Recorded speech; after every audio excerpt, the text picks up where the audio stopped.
కార్యక్రమంలో మరొక 27,000 కోట్లు, 1,07,000 కోట్లు రైతుల ఖాతాల్లో రూపాయి లంచం కానీ పైసా లంచం కానీ లేకుండా 70 లక్షల మంది రైతుల ఖాతాల్లో టింగు టింగు అని మంచిగా ఫోన్లు మోగుతుంటే నాట్లు పడేటప్పుడు మంచిగా పైసలు పడేటట్టు సౌలత్ ఏర్పాటు చేసింది కేసీఆర్.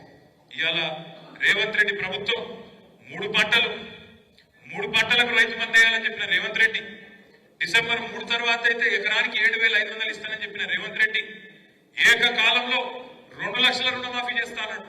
యాదికుందా మీకు? కేసీఆర్ గారు ₹1,00,000 రుణమాఫీ చేసిండు. ఆయన అనుకుంటాడు రైతులందరూ నాకే ఓట్లు ఇస్తారని.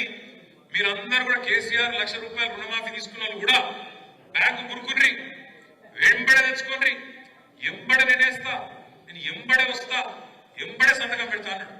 ఇప్పుడు ఎంబడ పడుతున్నాడు, ప్రమాణ పత్రం రాయమని చెప్తున్నాడు.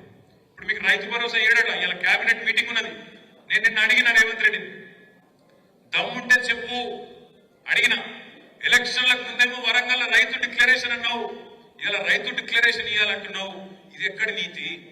రైతు ప్రమాణ పత్రం రాసిచ్చుడైంది, ఎందుకు రాసియాలే? తెలియదా? ఇవాళ ఊళ్ళల్లో మీ అధికారులకు, అగ్రికల్చర్ ఎక్స్టెన్షన్ ఆఫీసర్ తెలియదా? అక్కడ ఉండే గ్రామ పంచాయతీ సెక్రటరీకి తెలియదా? లేదా ఊర్లో ఉండే సర్పంచ్కి తెలియదా? ఎంపీటీసీకి తెలియదా? ఏ రైతు సాగు చేస్తుండో ఏ రైతు సాగు చేస్తున్నాడో తెలియదా? ఇలా రైతులను బదనాం చేసే కుట్ర అసెంబ్లీలో పెట్టిండు కాగితం. ఏమంటాడా కాగితంలో?